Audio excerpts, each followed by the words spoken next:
Okay. I think we can get started.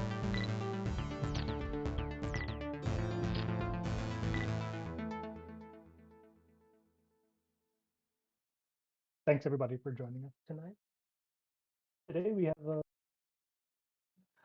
we're going to first starting off with the be presented by Jackson and Jack, and then afterwards we're going to take a short break just to get set up for our executive panel.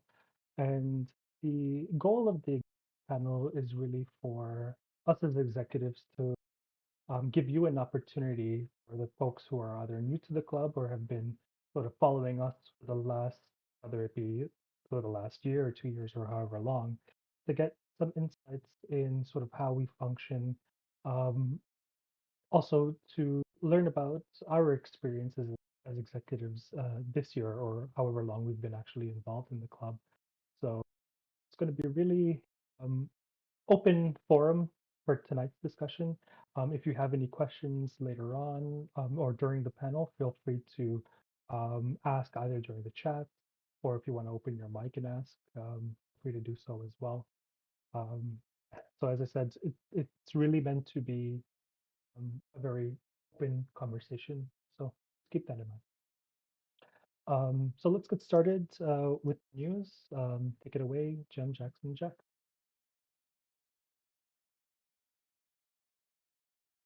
Perfect.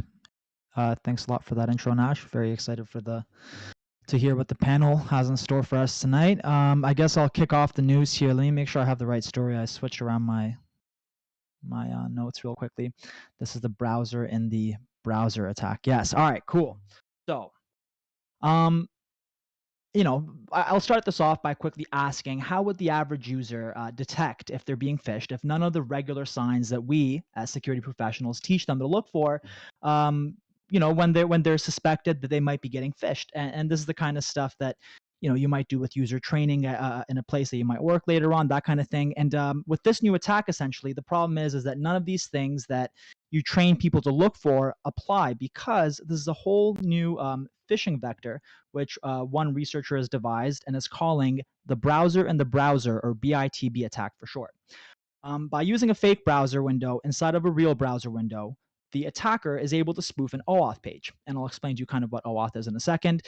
Imagine going to your favorite window or website, and you see a bunch of different ways to log in, and you choose, the simplest one because, everything's under the same roof. You say, I'm going to continue with Google because it's simple.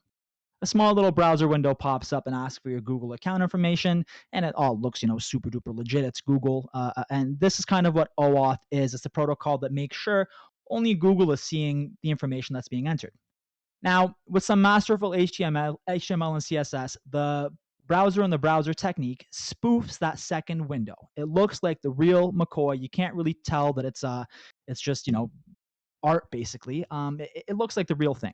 And all of the things, all the traditional anti-phishing techniques that you've been trained on, like looking for the padlock symbol in HTML prefix, looking for discrepancies in the URL or inconsistencies with the site elements, like the logo placement, that kind of stuff, none of these will apply because the attacker, they're pros, right? They're using HTML and CSS to make the thing look identical. Now, I did say earlier on that the researcher has devised this, but it's not actually the first time that it's been seen entirely. It was used in the wild at least once back in 2020 when customers attempted to steal credentials from Steam users. So it's not completely new, but I guess research is being done on it now more than before. While this attack is certainly trickier than other phishing attacks, one security researcher named Mr. Docs points out one sure way to check if you're the target of a BITB attack. A real second browser that pops up for authentication purposes is just that. It's a window. You can actually drag that thing around, and that means outside of the window from which it spawns. So you can actually go outside of your Firefox or your Google Chrome, whatever browser. You can minimize it, that kind of thing. With this fake one, it's made of HTML and CSS, so it cannot leave that window of the original browser. So if you suspect that you're being targeted with this attack, try to move the thing outside of the initial window. And Mr. Docs also says 2FA is a must, regardless of this attack, but even more so with something like this. It kind of tells you I really should have MFA set up. One Twitter user, one developer with the Twitter handle Eva Smart AI hopes that malvertisers don't get comfortable with this technique because it can really it can cause a lot of bad stuff to happen.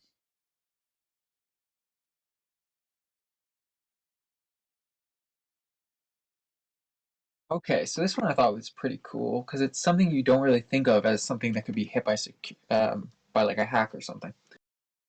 So in recent years, both military and independent researchers have become more focused on finding vulnerabilities in orbiting satellites. So a lot of these older satellites were built to be very physically durable, so they can survive in orbit, anything that might hit it or just gravity itself. But they were never really secured against cyber attacks, just because it wasn't really as much of a thing back then when a lot of these were put up. And the article also talked about when they're decommissioned, they stay in orbit. They just kind of go into a different orbit. I guess there's kind of orbits where the active ones are, and then the decommissioned ones kind of go down or off to the side a bit. And so all like pretty much most of the decommissioned satellites are still up there, and even ones that are in the process of being decommissioned. So a security researcher named Carl Kosher, I'm going to pronounce it like that, I'm not sure, along with his team gained permission to access a satellite called Anik F1R, which was a Canadian satellite that was meant to support Canadian broadcasters for a 15-year period, started in 2005, and it was decommissioned in 2020. And so they found that this retired satellite still has its uplink license and transponder spot lease, which allowed Kosher to broadcast to the Northern Hemisphere. And what was kind of cool to me is that these satellites didn't really have any checks or security on who was sending a signal through. It was just kind of an amplifier. So if I had a powerful enough, like say, satellite disk, I could send a signal up there. And the only thing is now the frequency that was used by it before is now used by something else. So you would just have to have enough like juice to overpower the other one, and then you could literally broadcast something to the whole northern hemisphere.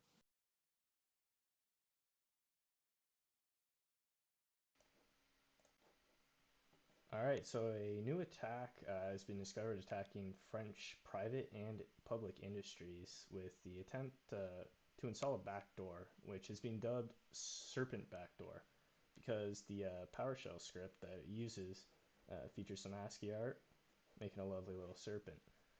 So I'm going to go through the chain of attack here, and bear with me for a bit because it is a convoluted one. So like many attacks, it starts off with phishing. And what it does, it sends you an email talking about the EU's GDPR, like the data bill thing. Anyways, but the main important thing here is that it's got a Word doc which is filled with macros. Once these macros are enabled, they're going to reach out to an image of Swiper from Dora. And this isn't, just your run-of-the-mill Swiper JPEG, because it's filled with a PowerShell script that is hidden in it using steganography. And this script, it will install Chocolatey, which is a legitimate package installer, and Chocolatey will install Python, and it'll install pip. And pip, it will install PySocks, and PySocks, it's a Python dependency which will allow the user to send traffic using proxy servers. Okay, but wait, there's more. So the PowerShell script, it reaches out to another image that is filled with some more steganography. This time it's containing a Python script, which will be named Microsoft Security Update, I guess to try to avoid any sort of malware detection. And what this script will do is it will execute and it will finish setting up this backdoor. So as of right now, the attackers and their ultimate objective remains unknown. So keep an eye out because the story could still be developing. And I think it's important to touch on, you have this really complicated chain of attack here, But what does it start off with? Phishing. So I guess just another good reminder to keep in mind you're really the weakest link with your computer, and stay vigilant.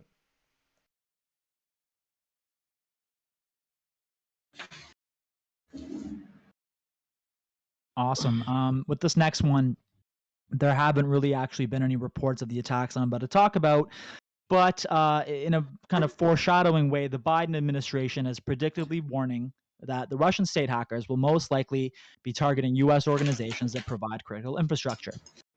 They believe that as the sanctions increase, Kremlin-sponsored attacks on U.S. systems will be a distinct possibility. And sorry, I got distracted. Kremlin-sponsored attacks on U.S. systems will be a distinct possibility, and because of this, the White House is urging vigilance for citizens and U.S. allies. That includes us, obviously. Ann Neuberger, the Deputy National Security Advisor for Cyber to the White House, says that they have evolving threat intel that the Russian government is exploring options for cyber attacks on critical infrastructure. Joe Biden saying that this is the time to accelerate domestic cybersecurity and that cyber attack response to economic sanctions are for sure a part of Russia's playbook. In the States, I think it's kind of well known, amongst our industry and obviously politics, that the private sector is set to own most of the critical infrastructure, and the administration is warning them to quote unquote lock their digital doors ASAP. Neuberger went on to say that one of the most troubling facts about the current state of critical service security is that known vulnerabilities for which there are patches are still the ways that cyber threat actors are able to compromise American companies and companies around the world. So patch your systems and basically brace yourselves for a interesting next few months.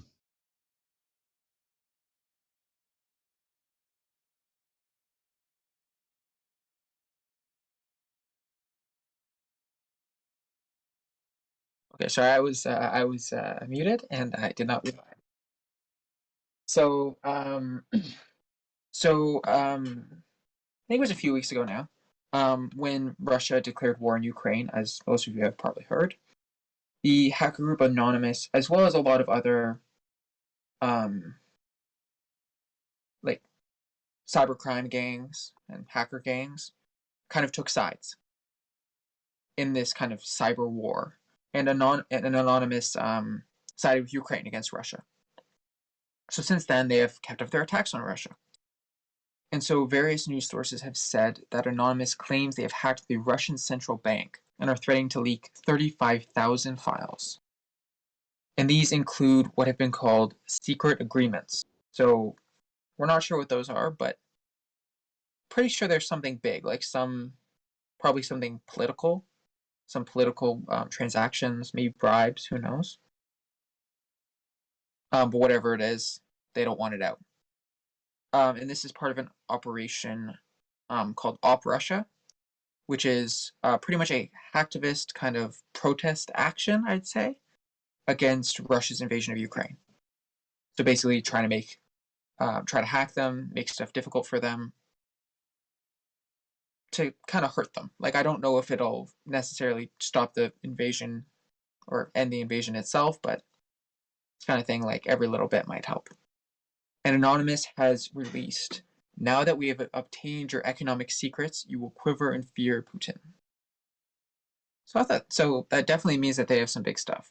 So I'm curious how that will evolve. What I found interesting is they said that they're threatening to leak 35,000 files, but we haven't heard anything about like a condition for it. Like, we haven't heard them say anything like, pay us this much or we won't leak them. So I'm not sure if they're waiting for something or anything. I guess we'll just have to wait and see. So I got some bad news for you guys.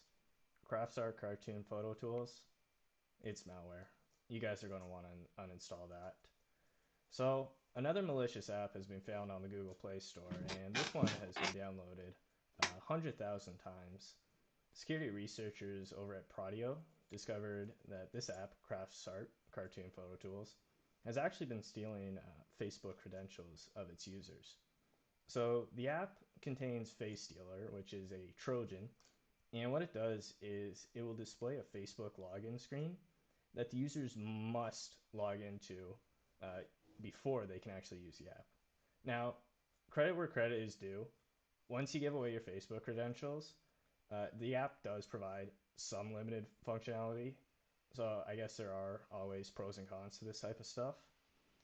But I think the main takeaway here is that users are becoming less suspicious of attacks like this because it's just becoming really common for every app to just pointlessly ask you to sign in with Facebook or Google. And yeah, I think we're going to keep seeing attacks like this for the long run. And I guess an important update: the app has now been removed from the Play Store. So Crafts Our Cartoon Photo Tools gone, but never forgotten.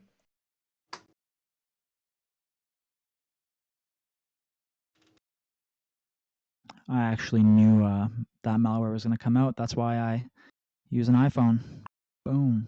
No, I'm just kidding.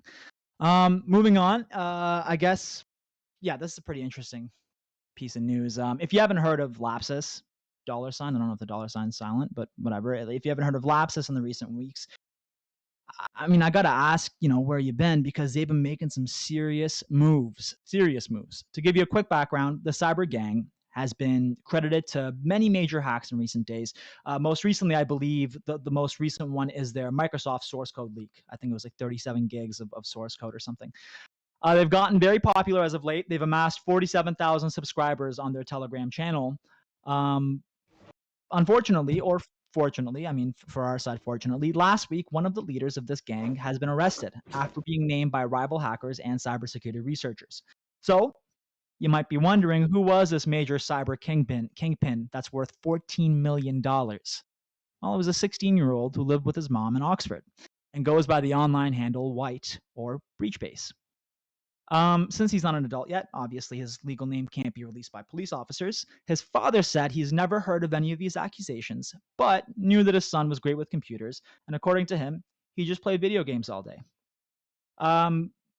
Recently, he has been doxxed, and that's kind of how this whole thing started. And he was doxxed on a hacker site because he had a falling out with his business partners. His real name, his address, and his social media pictures began to circulate online, and attached to this information was a biography that was crafted by the doxers that read this.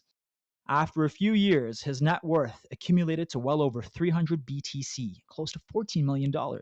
He is now affiliated with a wannabe ransomware group known as Lapsus, who has been extorting and hacking several organizations. So these guys really had it out for him. They were pretty much, they wanted to make sure this guy was out of the picture. Researchers have been tracking White for nearly a year, and they also believe he's linked to Lapsus. So this is not some kind of a speculation. They believe that they identified the 16-year-old well before the doxing happened. The researchers that did identify him earlier were able to track him through a trail of activity that linked his online accounts to things like his posting history, and they kind of, drew out a map about who he is. The last message that was posted on the Lapsus Telegram, which goes to prove that these guys, they care about their reputation and I guess their fan base. They said, a few of our members has a vacation until March 30th, 2022. We might be quiet for some times. They put times there. That was a direct quote from the website. Thanks for understand us. We will try to leak stuff ASAP. So, well, at least, the fans are getting their money's worth. I mean, no harm, no foul.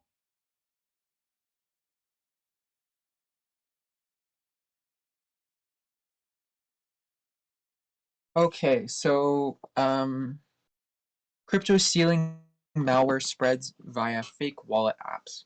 So again, security researchers have found dozens of Trojan cryptocurrency wallet apps and also websites that perform malicious activities.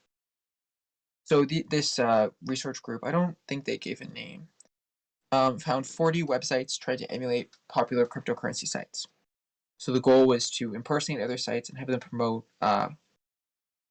promoted with ads on legitimate sites. So I might see an ad for a crypto site and I could click on it, but it really brings me to this fake one. And they're designed so if a user logs on or makes an account, they won't see any differences between if they were using the legitimate one or not. However, then it seems as though these legitimate sites have basically been copied, pasted, except adding a bit more malicious a bit of malicious code. So it's pretty much identical to the original websites. Just now it does some bad stuff in the background. Might take your money, your personal information, or a multitude of other things. And this campaign's actually been going on for a while. It was traced back to May of last year, so almost a year now.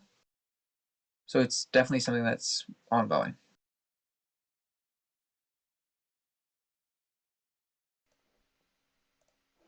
So, ending it off with a bit of a positive story here.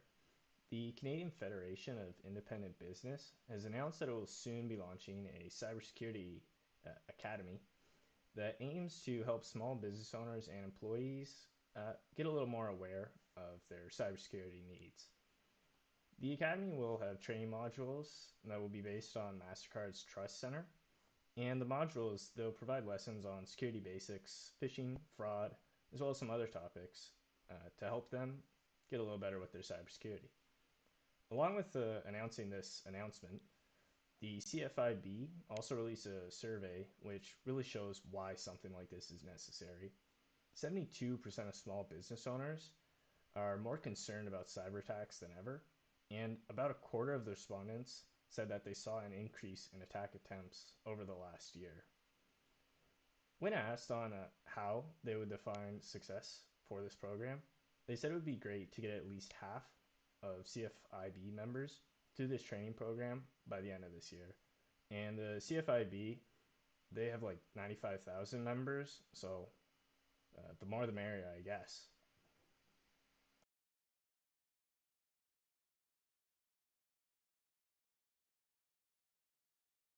Okay, thank you guys. So what we're going to do is Joel's going to post the CCR form for any of the Sheridan students who would be interested in receiving the hours for that.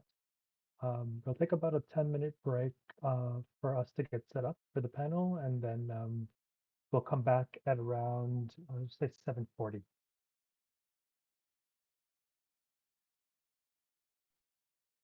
Welcome back, everybody. Hope you enjoyed your break. Maybe grab something to drink, something to eat. And right now, as I said, this segment is going to be a panel with the ISSessions exec team. It's really meant to be an information session, very informal. We're going to be doing some introductions at first. Then we have some questions that we've prepped, as well as we'll be taking questions from the audience.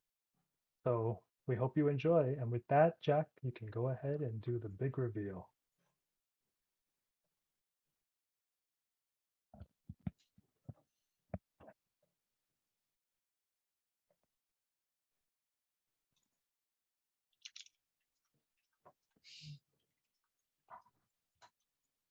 Everyone. Hey, everybody.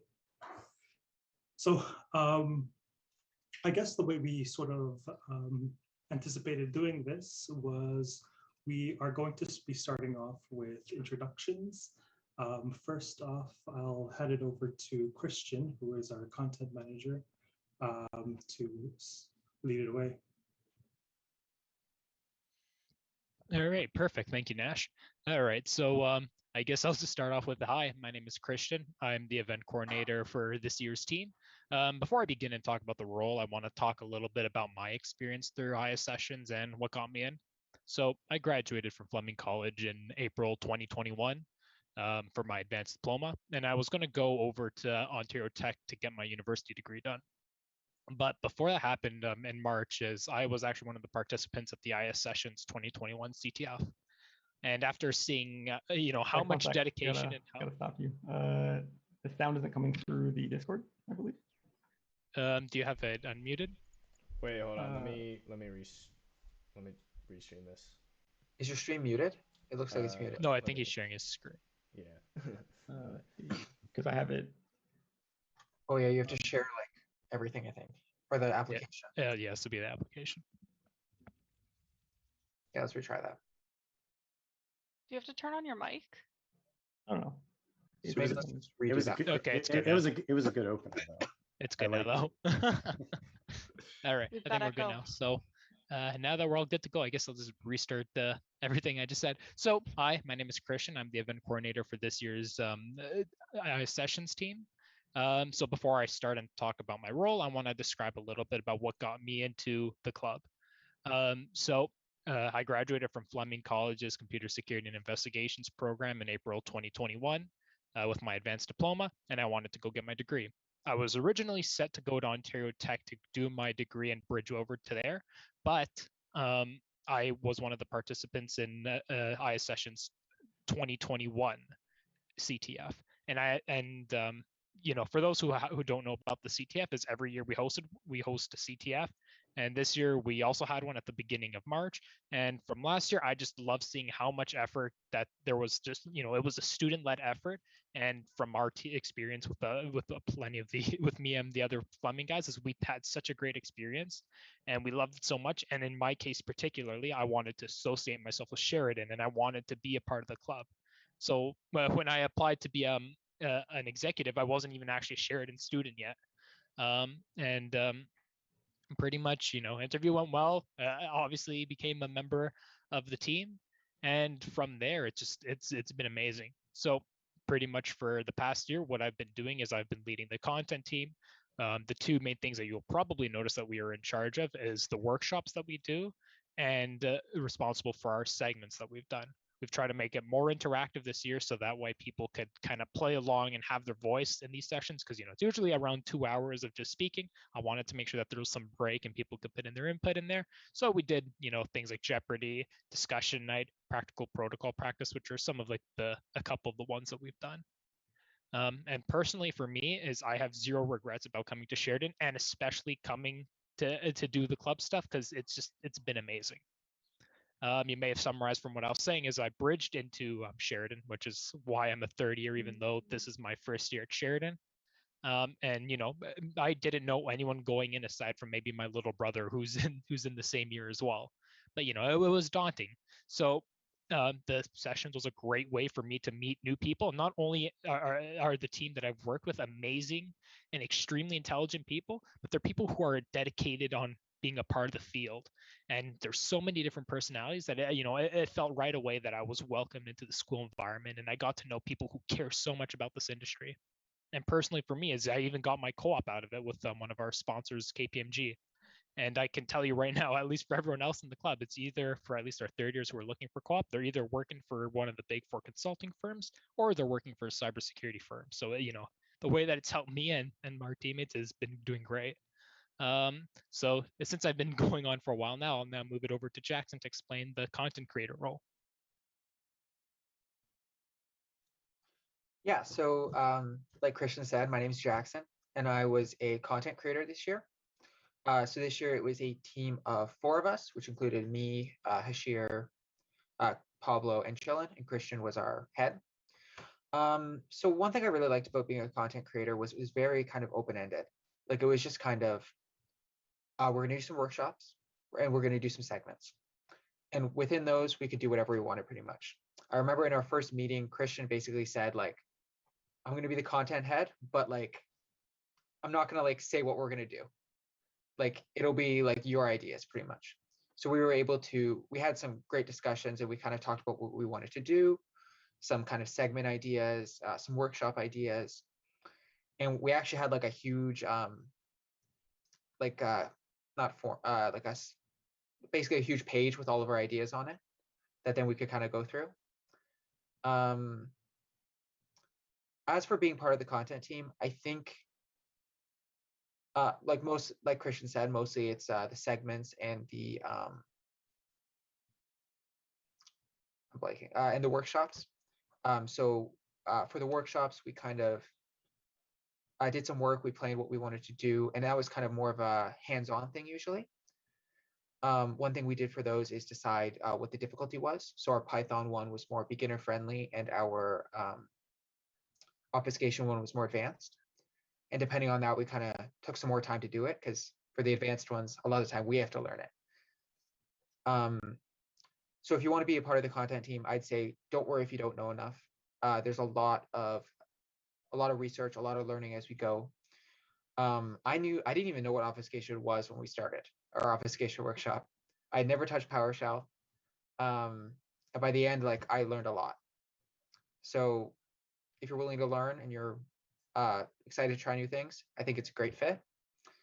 Other than that, like, presenting was pretty fun, especially with stuff like Jeopardy, which is more of a game kind of. So that was kind of fun to host.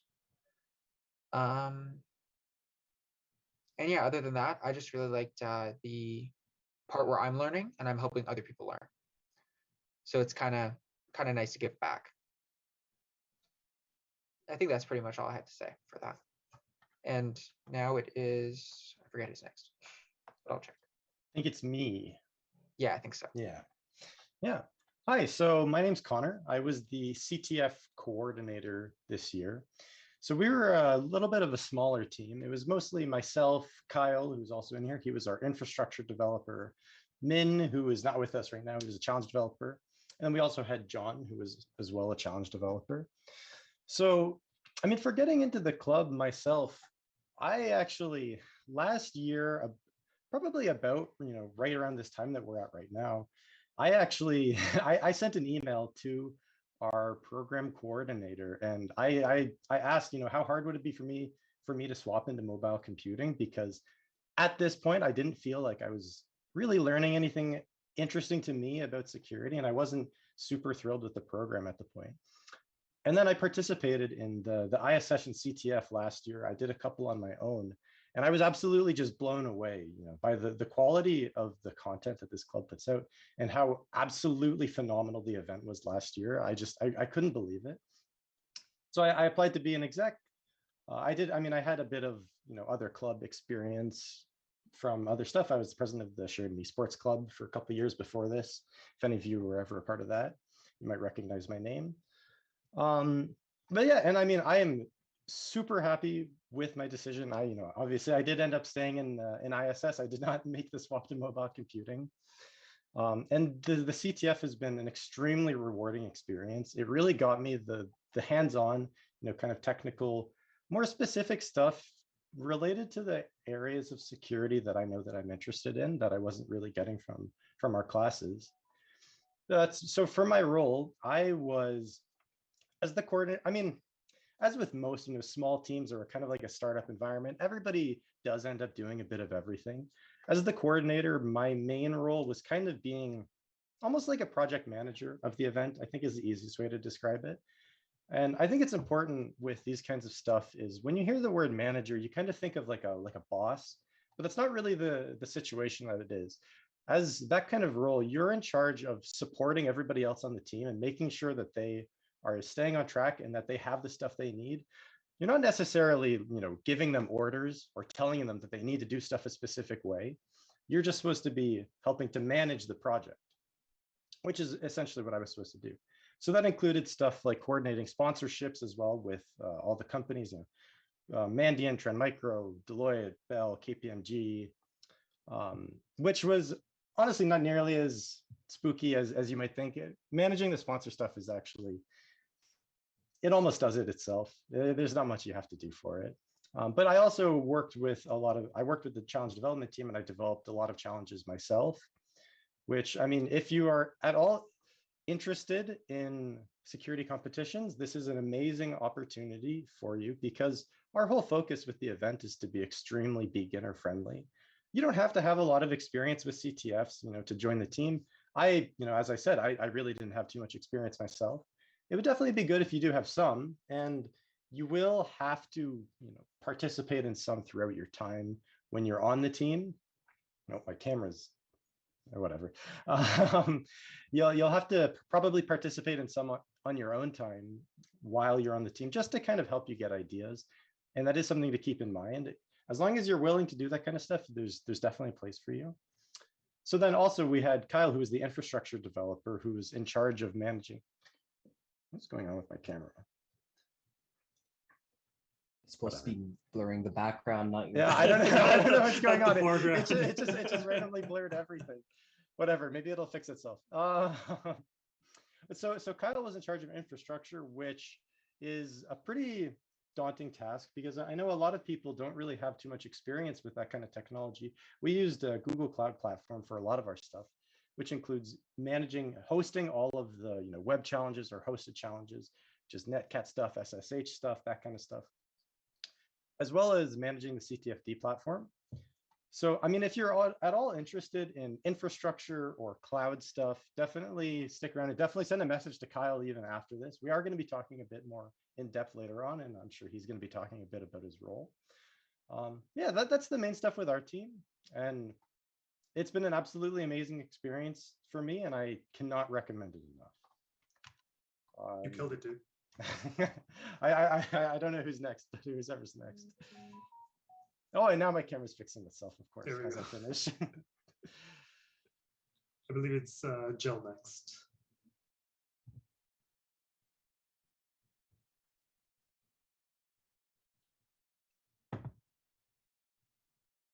Just unmute yourself on Zoom. She's unmuted. If Zoom doesn't work, you could try Discord as a quick fix. She was talking in Zoom earlier. That's weird. She changed headphones. Maybe they disconnected. Can you hear us? Oh no. It's okay. She can fix. We'll move on to Jack. Okay, so I'm Jack. I'm the producer for ISSessions, and basically what my role is I set up the stream, and I stream the stream, and when it's all done, I edit the stream on YouTube afterwards. Once I'm done that, it's pretty fun because I just have free time, and that it allows me to toy around with all sorts of stuff with the setup and the format on YouTube. So it was really fun. I got to be a little bit creative during my time there in producer, which I enjoyed. And if that's something you're interested in, think about producer. If you got any experience with streaming like on OBS or anything, think about producer. You got any sort of media production, think about it.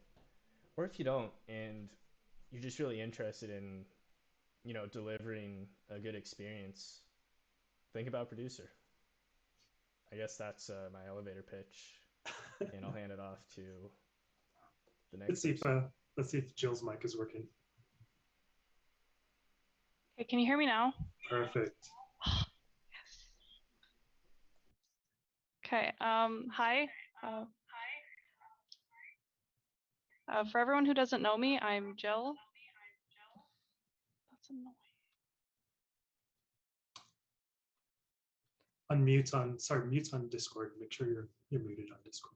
I am. Okay. You sound good. On Discord.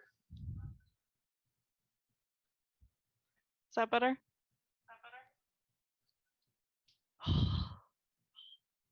It's okay, Jill.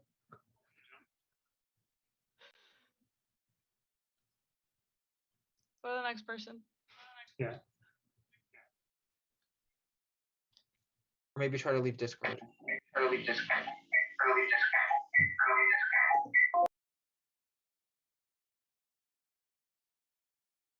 I think she's on speaker, that's why. So yeah, hi, I'm Nash. I had the privilege of serving ISSessions as president this year. I know I've met some of you in the audience today, last Friday, at our networking event, and thank you for coming out. For those who couldn't make it, we'll try and bring back our tradition of going to Monaghan's after the meeting, so we'll have plenty more opportunities to meet us and just get to know your fellow InfoSec Sheridan community. A little bit about my history at ISSessions. I was introduced to ISSessions through a good friend of mine, Jem, who is also CB Jones in the chat. We could kind of call him our unofficial club promoter for our year, because he kept bugging us to keep coming out. So I said, let me give it a try. And then I started to come to the meetings every Friday night when I wasn't working. And the reason why I wanted to do it was because I wanted to surround myself and network with like-minded people and immerse myself in the field that I chose as a second career. At the end of my first year, I decided to apply to the exec team, and I was elected to be the treasurer. And that was where I had the opportunity to work with an amazing group of people, Jamie, Yusuf, Kurt, Luai, Jem, and I don't think I'd have the courage to do what I did without all of these folks. So thank you guys. In 2020, we were challenged with taking what we were doing from completely in person to completely online. And that was a completely new experience for us.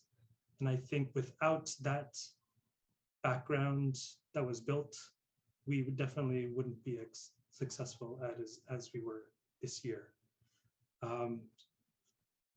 So at the end of the year, as always, we're tasked with building a new team, and the position of president was available. At first, I was kind of reluctant to do it for many reasons, which kind of revolved around self-doubt. I doubted that I had the skills to run a club that was in a field that I myself was very new to. I also was not sure how I would manage a team, and speaking to a large community that's so diverse and probably has a lot more knowledge than I have. I also doubted my ability to manage the additional responsibilities, given everything else that I had going on. So I was doing school and work.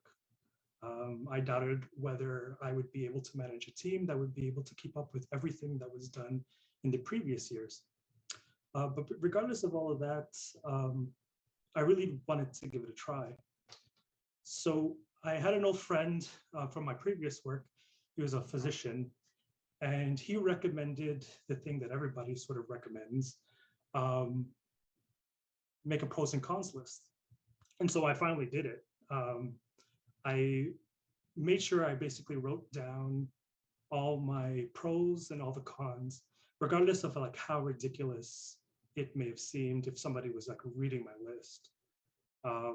I ranked all the points, and it turned out that all of my doubts that I had weren't really enough to outweigh the benefits of getting involved. And I won't really go into what those benefits are, because I think they were sort of come out as the panel continues. But what I do want to say is that if doubting that you can contribute to ISSessions is something that's holding you back from pursuing something that you want to do, that's not really a good enough reason to try it out. To not try it out, sorry. You don't need to jump right in and be an expert in everything, but what you do need to be is motivated, stay motivated, and take advantage of as many of the opportunities that you have right now as a student. If I had just left it to my classes and just focused on school, I would honestly say that I wouldn't be walking out as fulfilled as I am now. And I can say that this has probably been one of the most impactful experience I've ever been involved in, and something that I've never forget doing. And so I have a lot to thank for the team that I had this year for always pulling through, regardless of how chaotic things could be and how busy things could be. So thank you guys for everything. You've basically made the club what it is. And with that, I'll hand it off to our former vice president, sorry, our current vice president and former president. Hold on, I'm mixing this up. Our No worries, no worries. Kurt, who will be moderating the panel. Yeah. So thanks, Nash. Thanks, everybody. I'll definitely get to Sheila and Jill and Kyle and get their thoughts on things. But yeah, so welcome to tonight's executive roundtable.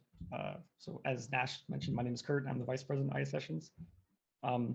Hey, Pablo. So all that means as vice president is that I was the previous president, and I basically assisted in transitioning the new team in, and I guess helped when needed. But to be honest, the new team was so amazing, I didn't really need to help that much. Yeah, so that's pretty much it. Honestly, I act as more of an advisor, and I get to see all the people I tricked into joining the club, the executive club, to see how they do. But no, it's great. The team this year was honestly like absolutely incredible. Like the efficiency you guys ran at and what you're able to achieve, how fast you're able to learn, was honestly like really good to see. Like I basically had a complete hands-off approach. So our guys were absolutely killed it. I couldn't have asked for a better team to follow up what we did last year. So I'm really happy for that. But yeah, honestly, enough about my thoughts. I want to get more of your thoughts about your experiences. So just jumping in right into the questions. Let me direct this, I guess, at anybody that wants to chime in. So when you guys originally were pitched the idea of joining the ISSessions, or maybe you've heard you were watching the other roundtable and you were inspired by the conversation happening there last year. What did you think would be required in terms of your skills to be an executive, and how was that different from when you actually became an executive? Yeah, I'll open the roundtable. Let's see. If no one jumps in, I'm going to point out some. Yeah, I can talk on that a bit. Awesome. Go ahead, Jack. So when I originally, I didn't talk about my like ISSession story before, but I originally wanted to apply for last year's team, and I didn't end up doing it because I just didn't think I'd be like good enough for it. I didn't think I'd have like the skills for it. And like last year, I was a little worried about it too. And like I thought I'd need to know more than I actually did. Like I thought like for any workshop we did, for any segment, I thought I already need to know that stuff. And I was like, well, I'm not that smart. But then I watched the panel last year, what we're doing now. It's kind of funny. And then I was like, I heard everyone talk about it, about the team dynamic, how they did things. And I was like, yeah, like, I feel like I could definitely do that. And from what I found, like, there's definitely not as much of a like needed skill to start as I thought it would be. It's a lot of like learn as you go and research, which is, from what I've gathered, a big thing in the industry. You don't know everything and things change. So you're going to need to research, and you're not going to know everything. And that's fine. Yeah, I mean, that's a good point. And, a lot of the team members feel the same way. And I think you all help each other out in terms of, trying to learn how to do certain things, right? For sure. Like, for instance, I think when Jack joined, I don't think he had any experience with OBS. Maybe he had a little bit, but that was a process between me and him, and like transferring that responsibility over. And that's just like, you learn a lot very quickly, right? I don't know if you want to comment about that, Jack. Yeah, I had no experience with OBS prior to this. I didn't have a lot of experience. The reason I got this was not because, I'm some hacker cybersecurity genius. I got it because I took a couple media production classes in high school, and I was able to show that I was ambitious and I wanted to help the club a bit. And that's how I got in. Don't doubt yourself is, I guess, the main point here. Yeah, I actually remember during my interview last year. I don't know if Nash or Kurt might remember this, but I don't remember exactly what Louis said, but part of it was, what if I put you in charge of the CTF? And I remember saying, I don't think I'm qualified to do that. I remember having that exact interaction with him during my interview, because I really didn't think that I had enough experience with CTFs. I thought the people that, do this kind of stuff, like they're just doing it every single weekend. They're doing CTF all the time. They've been doing them for years. There was no possible way that I could ever hope to organize anything like, what the team last year had managed to do, because the event was just so amazing that I couldn't believe it. And, I got into it, and, you have a lot of time. Like the CTF, especially if it's taking place in like March, it's like a full year. There is a lot of work and there's a lot that you have to learn, but it is a lot of time, and there's a lot of people that can help you. And it's not as bad as you expect it to be. And you don't really need to have as much, knowledge or history or connections or anything like that. It's, as I said, but the sponsors basically get themselves. Like most of the sponsors are just people who graduated from our program that now work at these companies, and they just want to give back to the Sheridan community. Like there's almost nothing that goes into it from my side as the person that was supposed to go out and get the sponsors. But yes, like I completely 100% agree with what Jack and Jackson said. Like you really don't need to have that much experience, and don't consider yourself out. Let us make that decision for you as the people hiring the next team. Don't do that on your own, because it's very likely that you probably are qualified. I've been reviewing some applications, and I see a lot of people they're interested in infrastructure, and they're also terrified of infrastructure. So maybe Kyle can chime in with regards to his background knowledge and walking into that beast and how he tackled it. Yeah, sure. So for the infrastructure, pretty much walking into it, I had like a home lab that I was like sort of playing around with certain things like infrastructure wise. But as far as the technologies used for the CTF, I had no experience with any of those. These were things such as like Kubernetes, and Docker Compose. They're all just like fancy buzzwords to me, and like I didn't really know like where I was going to go with it. It was only through the encouragement of like Nash, and, Jem, and the previous exec team that I finally said, yeah, man, like maybe I can try this out and see what happens. So through the course of the last year, I've just been self-teaching myself all the different technologies that have gone into creating the infrastructure. I feel like anyone could do it. Like if you have like absolutely zero, you could definitely go from zero to understanding what the infrastructure does and how to improve on it and contribute to it as well. So like if you really wanted to learn about the cloud, and I think you should be interested in the cloud too. Like a lot of the world is heading towards that direction. Feel free to like apply and give it a shot. How long was that documentation that Luai made for you? Oh my God, it was like a memoir or something. I know. Guess who reviewed the documentation? Yeah, I remember him saying Right? that he told us last year that like he couldn't show it to us yet because Nash was still peer reviewing this ridiculous beast of documentation on the system he'd set up. Yeah, if you printed that out, it must have been like 100-page novel or something like that. It was crazy. It took But me it was helpful though. It took me as long as he did to create the infrastructure to read the documentation. Yeah, it was very helpful though. Unfortunately, I didn't do quite as well of a job documenting current infrastructure. So, sorry for the next guy. But I'll be around here to like guide you along though. So. Yeah, we'll have again many advisors and people to help kind of pass the torch along. That's kind of, and you always have just the ISSessions Discord as well. General people that aren't part of the exec team are always willing to help out as well. Speaking of like new people coming on to the panel or the executive team, we had some first years, join people coming out of first year rather, who just came into the ISS program, who decided to join the executive team. And I believe Jill, if I'm going to see if does your mic work yet? I do want to ask you a question. Okay. Yeah. Is it good? Yeah, it's good enough, I think. Okay. Yeah, perfect. There's no echo. Took me long enough.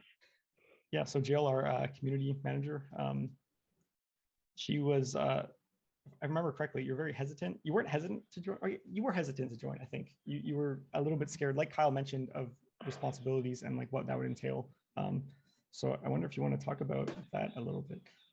I actually remember my interview.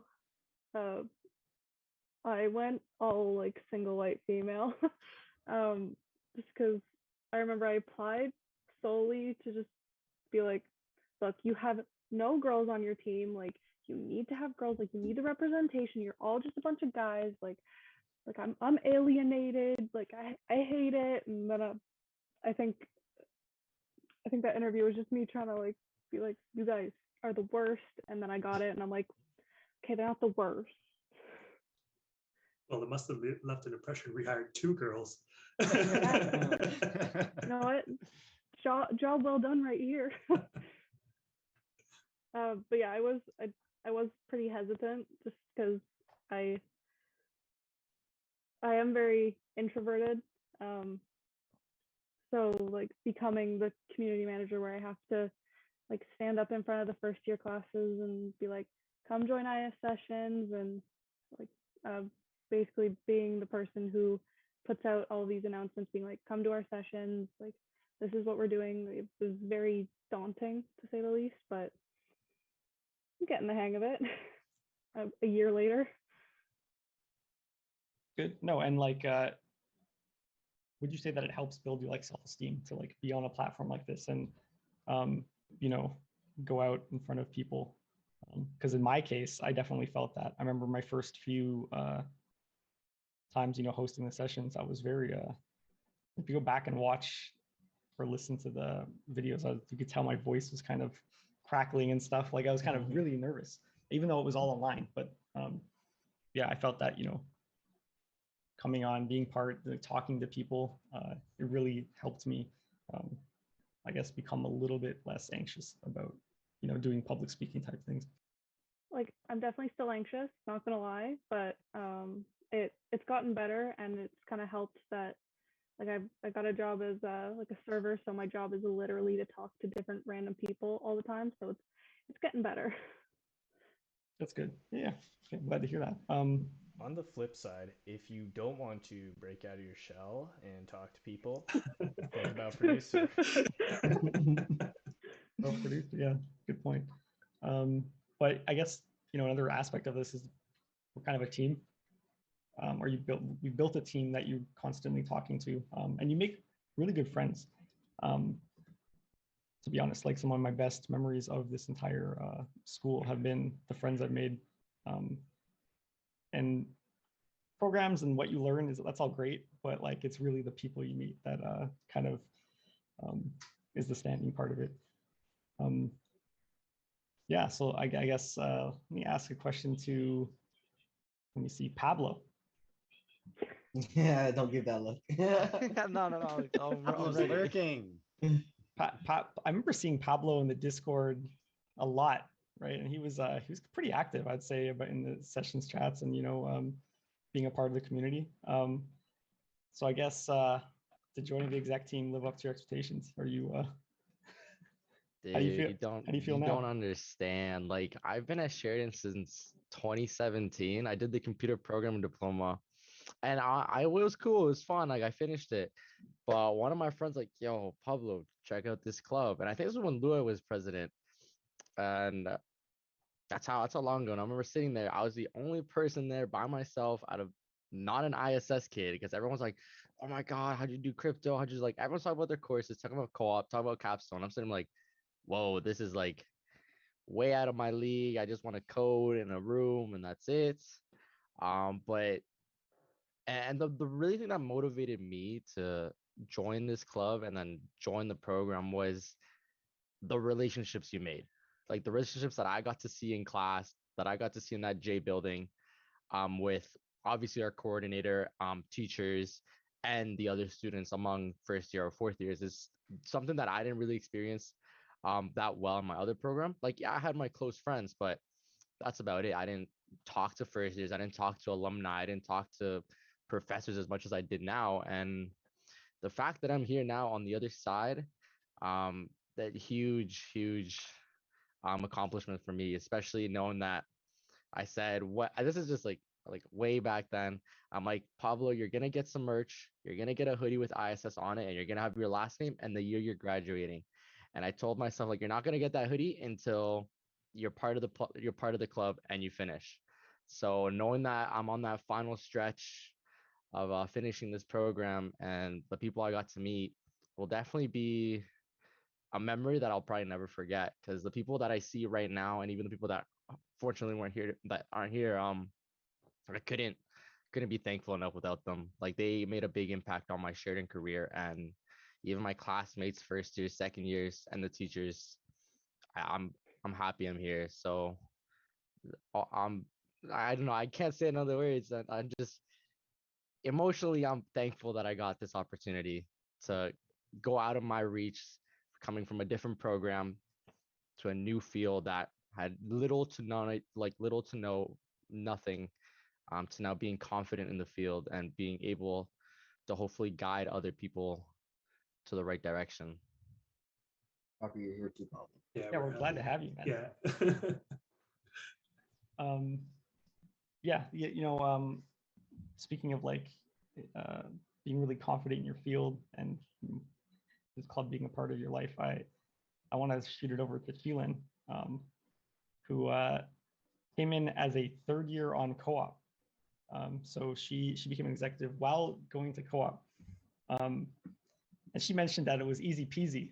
So I want to get her thoughts on it and how she managed to combine those two things and do quite well.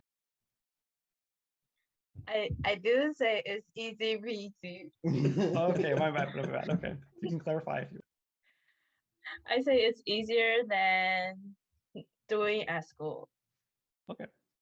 Because when you're in co-op, when you off, you actually get off. So you have like your own time. But at school, you just have assignments, study all the time.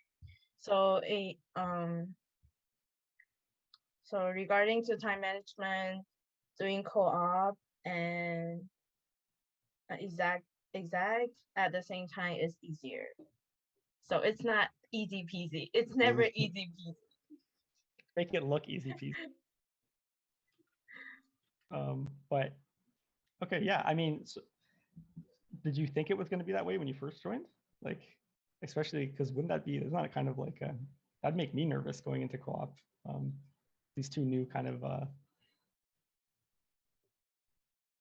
I guess new adventures. I didn't think that much, honestly. Okay.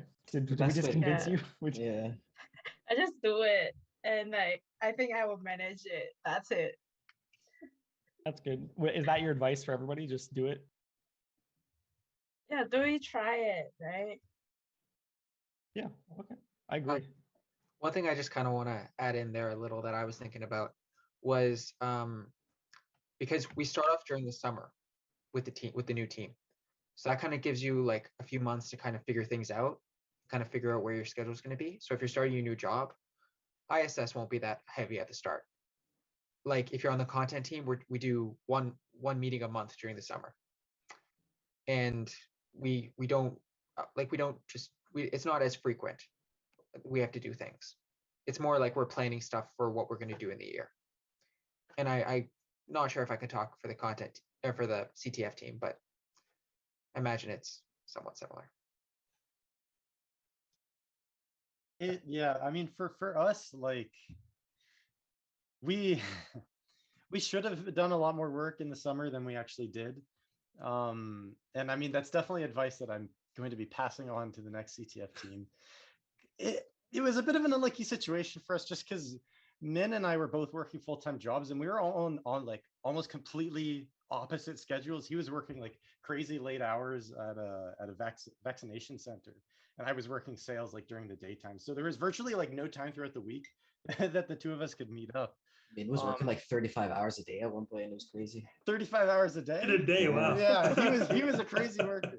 But yeah, he was working shifts till like 2 a.m. sometimes, just like at the centers. And I mean, I don't expect that's a situation that most people are going to be running into, or the team is probably going to run into this year, because I imagine most people are probably not working hours like that.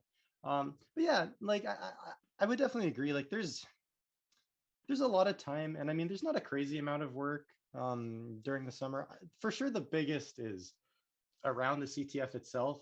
When you get to the month before the CTF is really busy, and I mean we all had a midterm exam for auditing the day after the CTF ended, and I mean none of us studied for that. Like really, like it's just what are you going to do, right? When are you going to find time to do that? Yeah. And there's so much work to do in that short period leading up to it. Yeah, I don't know. Maybe Kyle Kyle can talk a bit about it too. Yeah, so for the summertime, I actually managed to get a co-op for this last summer when I first started the exec. That's crazy. Yeah, I sort of got lucky with it. But I sort of agree with what Julian is saying though. Like, there's a real separation between the time that you're working. So it's like obviously you're working during the daytime, 9 to 5 or whatever, and then like you have your free time, and then you're able to divvy that up as you please. Like it's a little different than when you're at school where you have your classes during the daytime, in the afternoons, and you have to be doing your studying and your assignments and your projects. And then plus, in addition to that, you might have to do like some exec duties. So I found like during the summertime is when I really tried to sort of get ahead of the curve. It's like as Connor was saying though, like sometimes like you see the deadline and it's like a full year away, and it's a little hard to like motivate you to stay to like get started on the task. But it's very beneficial. I found it very beneficial, anyways, in my case. Yeah, that was definitely like the biggest problem with, and I mean I think that's probably mostly unique to the CTF team. It's not so much the case with the content team because it's more of like short term, like just a bunch of like short term goals with smaller workshops and weekly meetings. Whereas yeah, I mean the CTF we're starting in April and it's not planned to take place for 12 months from now.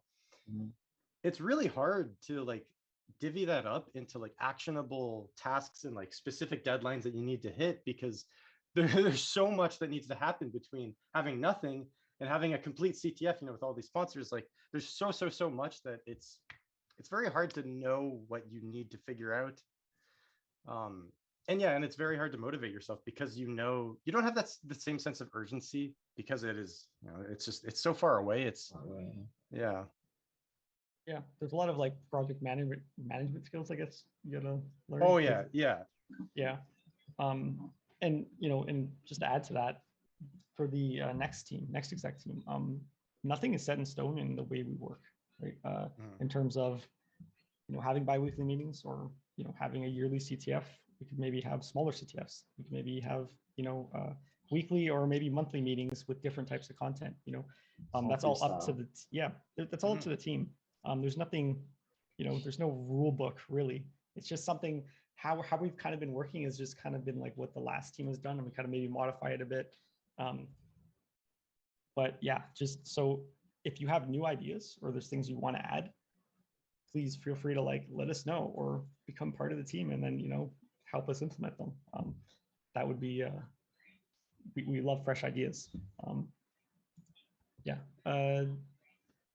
Speaking of fresh ideas, I'm gonna put it over to, let's talk to Nash. So Nash, how did you bring fresh ideas? What did you want to accomplish coming into this year? I can't remember what we talked about last year in the transition, but I'm sure there were a few things. Yeah, well, the main thing was like working with such a large team. I think it went from 5 people from what we were doing to more than double. And for me walking in, I wasn't sure how would that work because we've never done it before. We've never had anything to compare it to. And when I think we were initially like envisioning the teams and how they would function, I wanted to still keep it fairly autonomous, where the teams are independent of each other and working on their beats of their own because they both require totally different skill sets, totally different amount of times. And the way I sort of envisioned this year to function was that in order for us to deliver on all the things that we wanted to promise, or that we promised, but yet have the executives still have the ability to float between things that they were interested in. I really wanted that part to not be lost, because that was one of the biggest pieces that was really beneficial when it was a smaller team. We kind of all had to be jack of all trades, and we all had to like learn new. We're forced to sort of learn something new, right, outside of the roles that we wanted. I didn't really want that aspect of the learning experience to be taken away because of the dedicated roles. For me, that was the biggest impact that I think I think we achieved. At least I know, for example, Christian was able to like do content as well as do CTF. Jack built a challenge for the CTF, as well as I know he created a manual for his role to pass on to the new execs. Pablo, for example, I know hopped into different classrooms and jumped up to that opportunity to promote the club. So everybody did something that was still outside of their dedicated role, which I was really happy to see. Yeah, that's a good point. So next year we're gonna have 20 people on the exec team. Yeah. more double in the it. kitchen. But yeah, that's a good point. Even though we have like set titles, they're kind of whatever. Like if you want to work on something else, help somebody else, really, you definitely can. That was kind of, I wanted to like kind of nail that in when we were doing interviews last year. I kind of remember, and I'm glad that that tradition is continuing as well. Yeah. The set roles, I'm not gonna lie, was pretty good at keeping like the deadlines and the commitments met, because the priority was sort of what you were tasked to do, right? But anything beyond that, you had full reign of whatever you were interested in. So there was still sort of purpose for actually having set tasks, because I guess without them, it probably would be easy to lose track of what really your responsibilities are. Like for some of the interviews that we've done so far, there's been quite a lot of questions on like, what are my duties? And I think a lot of people, they like the flexibility, but they also want some guidance on like what's their expectations. You're responsible for this one thing, but you're free to help out with all these other things. Exactly. Yeah, for sure. Yeah, I like that. And we actually have, as Christian mentioned, he went to another school, and he was on another kind of cybersecurity club. So I guess one thing that we've tried to do, or at least that's been mentioned quite a bit, is we want to like reach out and become, I guess, not necessarily partners, but we want to help support other clubs, and we hope other clubs help support us in the cybersecurity space. So I want to ask Christian, like, how was that transition from coming from a different club, and how do you feel like you're giving back since you've been at ISSessions? So I would say like with the two clubs is that they were kind of totally different, because with the Fleming CSI club is we were actually brand new, like we just started that year. So I would say with Fleming CSI Club it was a lot more busier because of the fact that we were the ones who were putting down the foundation for the club. So it was it was a lot of work and a lot of going, but there was a lot of satisfaction to getting what we were done. But I mean, like at least for us, because I think we were basically all third years when we did the foundation, and everyone was on co-op or applied projects. We found that we had a lot of time to work on it, so it actually worked out perfectly. But it would be pretty hard to balance the same amount of work we did for the ISSessions team, just because of like how with the schoolwork and everything else, that would have been really hard to manage at once. But with the team, we had a lot more people to work with, and I would say is that with the Sheridan students, at least from what I've seen, is so many people are we had a lot of dedicated Fleming students as well, but I was happy seeing the same thing that was transitioning over to Sheridan as well.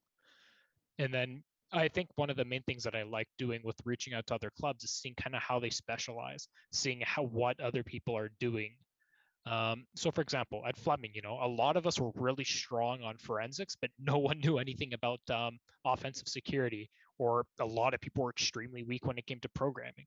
So when we reached out to the Sheridan Club, I thought that was an opportunity, because I know, even though I wasn't here for the first 2 years, I know for the first 2 years, for example, there's a lot, a lot of classes that pretty much go around data structures, programming, a lot more than you would expect for maybe like a cybersecurity program. But I thought that was great to transition between those two clubs, and they were able to work it out perfectly.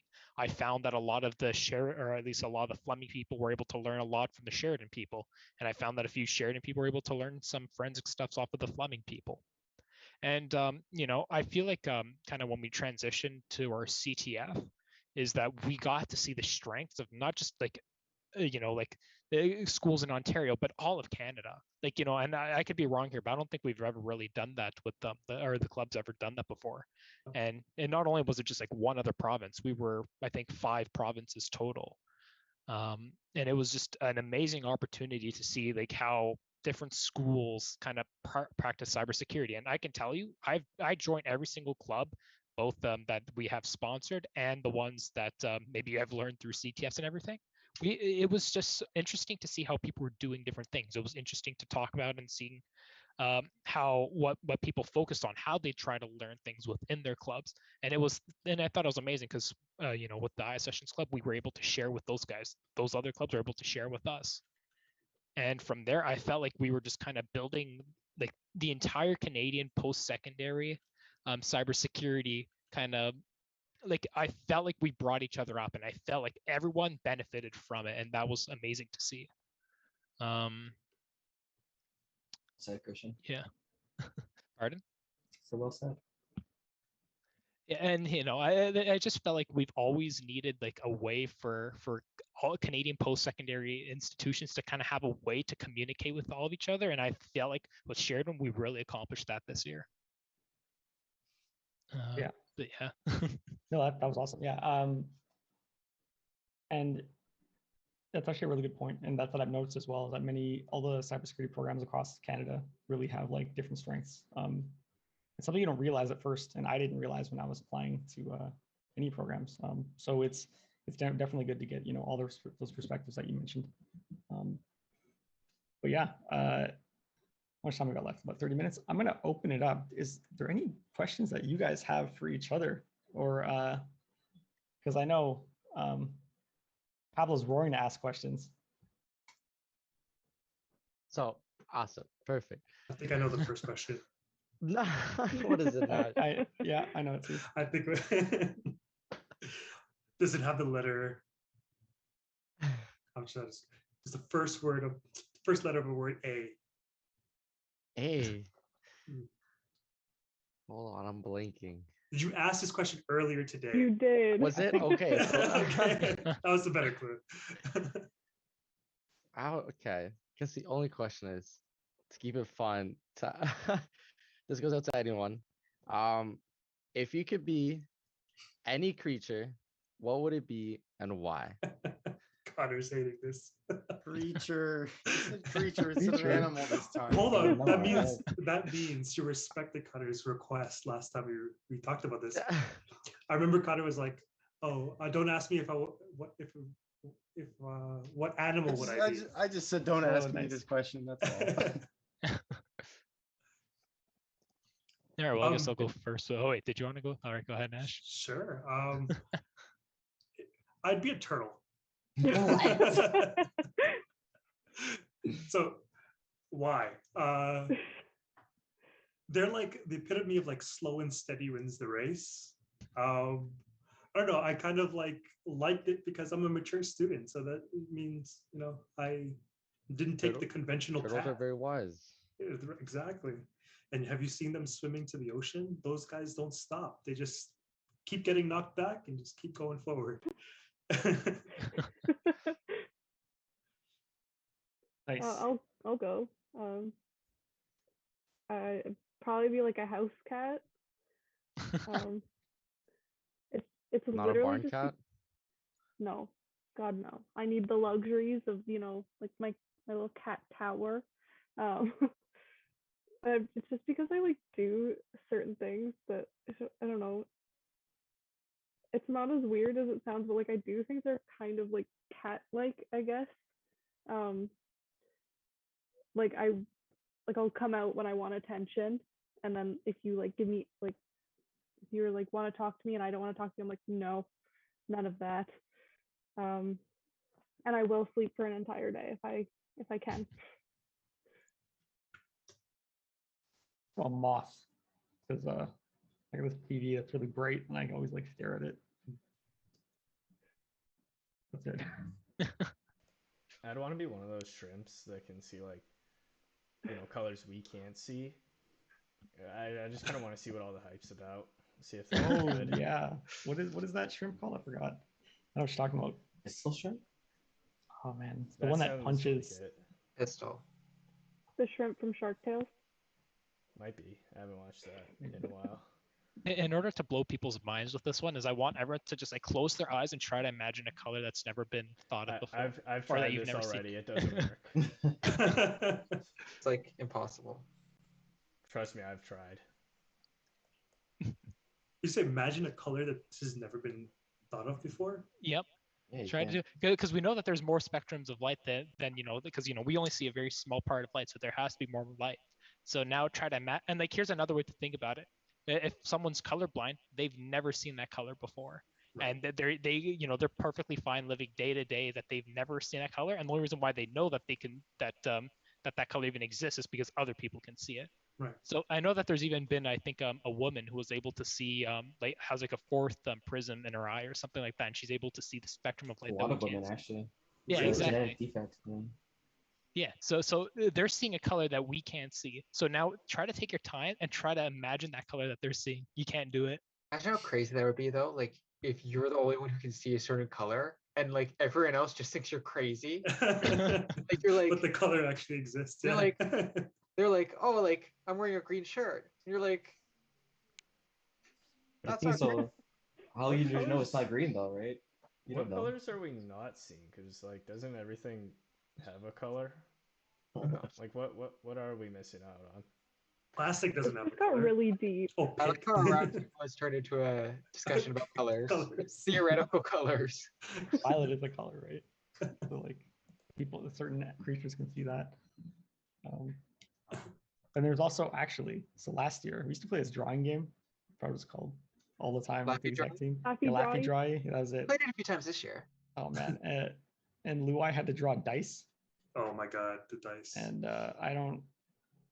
it was not a three-dimensional object. I can definitely tell you that. But then we had this conversation, and I mentioned that like I watched this program like 20 years ago where this guy blind from birth was able to draw like a 3D object from like a certain perspective. So I was like, Luai, why can't you draw a pair of dice? You can see. It's like, but it was. He can do it. Why can't you? Yeah, it was hilarious. Luai was drawing dice from the 11th dimension. I have a question. What would you say is a memorable experience you had? The pub. Pub? Okay. Good. Well, that was definitely a weird one for like I think like a lot of us too, because it's like we've been working together for a year, but that was like the first time that we've actually spoken and seen each other, and we only did it like twice this year. So pretty much coming on the exact year, it's pretty much been twice that we've seen each other in a year. Yeah. And I know especially for like I think for Hashir, Jill, the second years, myself included, since this was my first year, I've never seen any of you guys in person ever. I mean like I'm in my third, I'm approaching my final year of a 4-year I mean, granted, I was only here for like 2 of it, but like, I'm approaching my final year and I've never even seen the school yet. Wow. So well, you saw from across the street. Nope. No, you didn't pay attention. It was dark. Good point. I'm always amazed with how the CTF, like last year's and this year's, like how we it went without too many hitches, to be honest. Like there's so many things that can go wrong. Oh, yeah. And generally, I guess, just what we're prepared for and it works. Just like, wow, okay, awesome. Something that I mean, as I told most of you on the exec team a few days ago, a very memorable moment for us on the CTF team was the night before the competition. If any of you participated, I'm sure you're aware that we had a few SSH challenges where you SSH in and you spawn a shell. And several of the ones that Min had developed, we realized that whenever you logged in, any user on any of the SSH could just delete any file that they wanted to, because it wasn't a read-only file system. So, and everybody was on the exact same shell. So I could just go in as a random user, I could delete the flag off the server and then nobody could ever see it. And we realized this at like 11:30 p.m. the night before the competition. It was like 8 hours away at this point, right? And we realized it by complete accident because Min was like trying to delete one of his files and then he accidentally typed in the flag instead of his file. And then, of course, we did fix it very quickly, of course, once we realized it. But could have been, it could have. I don't think Kyle slept, if I remember correctly. Oh no, he slept. Slept in. It was nice. He almost didn't wake up. Oh, okay. Got my wake up call from you, Nash. Was nice. But yes, like Kurt is like there's so much that can go wrong with CTF, especially when you're doing like very big deployments. And I mean, honestly, a lot of this stuff is kind of like Kyle's doing, and Kyle's job is just making sure that these kind of like edge case things, or making sure that the servers aren't going to get killed. Like it can happen, and it definitely will. Like if you don't have proper precautions set up and you haven't thought through everything, that's a really big deal with the CTF, and it's something you definitely have to think about as you're developing. So thank you, Kyle. It's not like I had a bit of well, I was following up the way I did before, so it was easy. It's what we all did, really. Yeah, following the golden path. We didn't do that. Yeah. Everything we accomplished is because of Blue Eye. A little hard work from us. A little bit. I know one experience that okay, you can go, Joe. I know Jackson wanted to say something. I just want this as well. It's okay. Oh, go ahead. Sorry. Okay, I'll go first and Jackson. So for me, my most memorable time is when we were doing testing for the CTF team, because I missed the pop night, so I don't have that. Yeah, because that is the only time we interact with other team. For content team, we usually just meet with content team and maybe with Nash. But that was the first time I feel like we are a whole club and we are helping each other. A big group effort. That's my main Yeah, one. it was a lot of fun. Like there was in the 2 or 3 days leading up to the CTF, just like all 11 or 12 of us were just sitting in Discord the entire day, just testing challenges. It was a lot of fun. Totally agree. I remember kind of like watching this happen and just kind of like sitting back and just like, holy crap. Like it was kind of really nice. Like I don't know, it was a very warming feeling, and everybody just working together with this one goal. Yeah. Go ahead. Oh, sorry. I was just gonna say I just thought of this, but it was when me and Jackson were about to present to a first year class, and we think we walked by each other at least 3 times, not realizing who the other one was, until he came up to me and goes, Jill? I was like, Jackson? It's like, if you think about it, we only saw each other like once on a call. We were wearing masks. Yeah, and then there was the whole the pictures that we used for our I guess promo thing.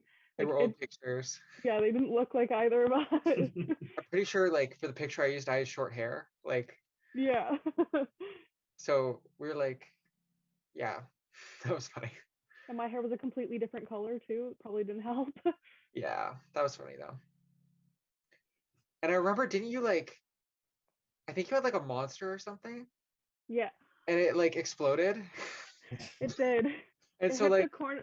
It hit the corner of the garbage can, and it went everywhere. And then I got really sad. I think when I saw you, you were trying to stop it from exploding everywhere and getting it into the garbage can instead. Yeah. Well, actually, embarrassing moment right here. I was actually trying to like get some of it into my mouth, and then I was like, I give up, and then I threw it out. Yeah. Better hope the first years didn't see that. I I have a question. This goes for Kurt. Kurt, you being one of the senior execs here and being the former club president, if there's one thing you wish you could tell yourself when you first applied to ISS or became the president, or just when you first joined, what would it be and why? Oh, that's a good question. First, tell myself after I joined, rather. So yeah, after you joined, young Kurt. I would say one of the issues I had when I first became president was, I guess, like I should have put more effort into trying to get the exec team together more often, like trying to build that, bond and friendship quicker, because it was one of the most memorable things. It didn't really happen. Like Nash could probably attest to this as well. It took a while for us to really get comfortable with each other, like in terms of like in a very friendly way. So if I had to do it again, I'd probably say I wish we could like. Oh, it was the pandemic too, though. So it was difficult, right? We didn't see each other for maybe like 6 months after we started working with each other, similar to a lot of people here. Like, yeah. So I think it would be try to get the team together faster, because once you make that bond, it's like then it becomes so much easier to work for each other, because then you just really trust each other and everything goes so much more smoothly rather than like feeling like kind of strangers at first. Yeah, so yeah, that's the best advice I give myself. Yeah, that I totally can resonate with that. And I think was something that I thought I could do better as well. Like if it took almost a year for us all to get together to work on the challenge testing, like I think there could have been a lot of improvement with that regard, just to kind of like do more things as a team. Like the teams themselves formed bonds within their team, but in terms of like cross collaboration or just cross executive groups, that didn't happen as quickly, I would say. Executive bowling when? Sorry? Executive bowling when? Tomorrow. Let's get this Okay, started. let's go. How much money do we have left over from the CTF? Good question. Forget the Golden CTF. bowling ball. Bowling tournament. Let's get food. I'm always out for dinner. I wanted to talk about one of my memorable moments.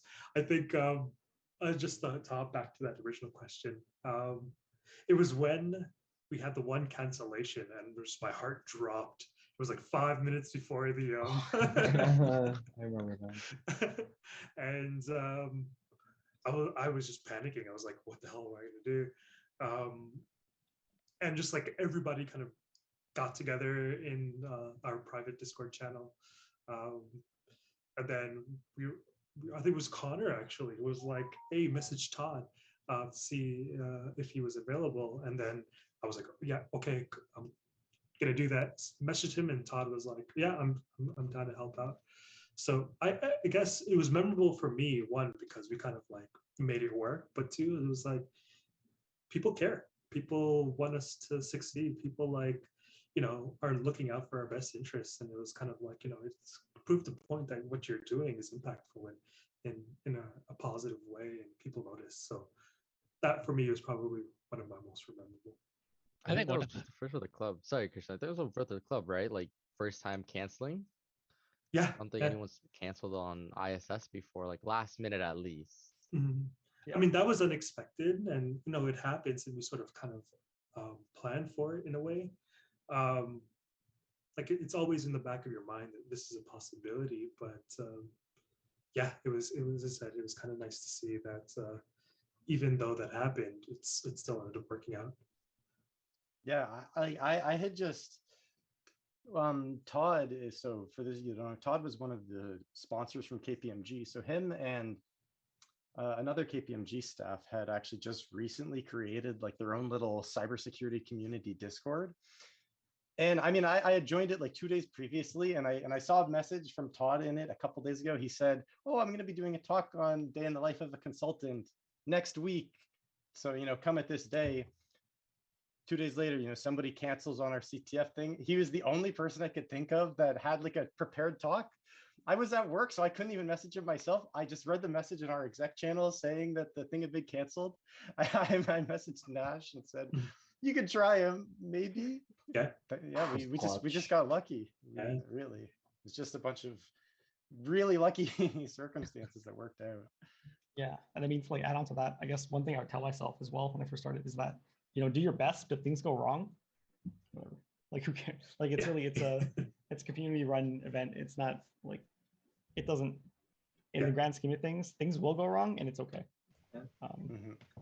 Along the things going wrong line, and I guess also along the memorable moments part, the first stream of the exec team, that was a memorable one. I'm setting up. I'm like 5 minutes into the setup. I literally just started, and my internet is gone, just gone. And so it went away at like 6.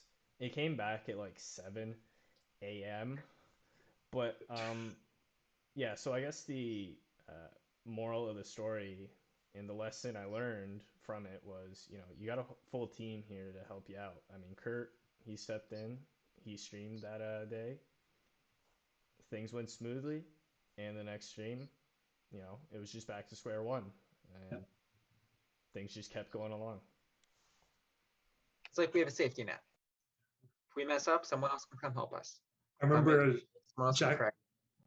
Jack feeling super guilty about that. I think one of the first things he said before he even say hi, when I first met, he was like, "I'm so sorry that happened." I'm like, "Don't worry about it, man." Yeah. If no one else had anything to say, I had a question. So I know a lot of people say something before. Christian, were you want to say something? Oh yeah, back like with the Todd thing, as I was just gonna say that, you know, I thought one of the coolest things with Todd stepping in to help out as well is the fact that Todd isn't even like isn't even a Sheridan student or wasn't a Sheridan student.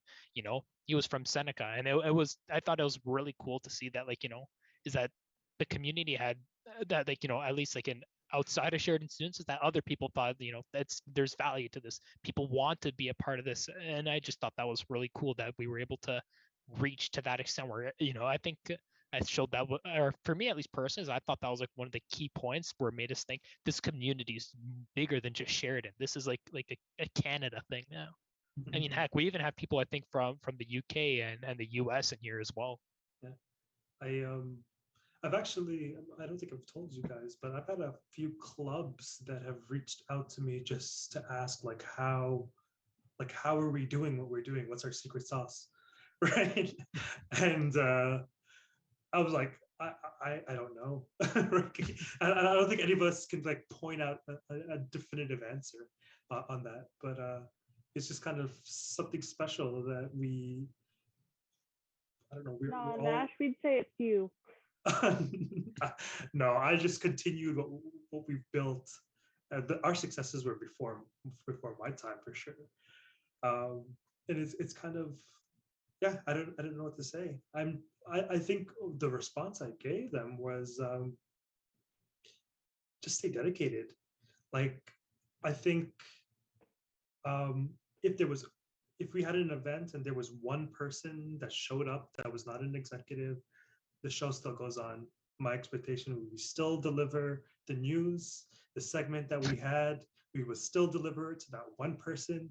It would suck for our guest speaker to be only talking to one person, but I mean, for me, that was the biggest thing. It was like, just continue.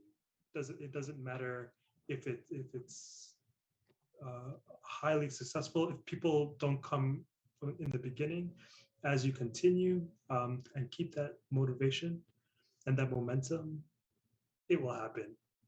And that was the advice that I gave that person.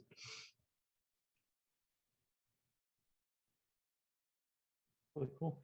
And I think Jackson was going to ask his question now. Yeah. So I know a lot of people who are maybe looking to apply are thinking, what's in it for me? Like, what do I get from being in a team? So what? Obviously not like that, but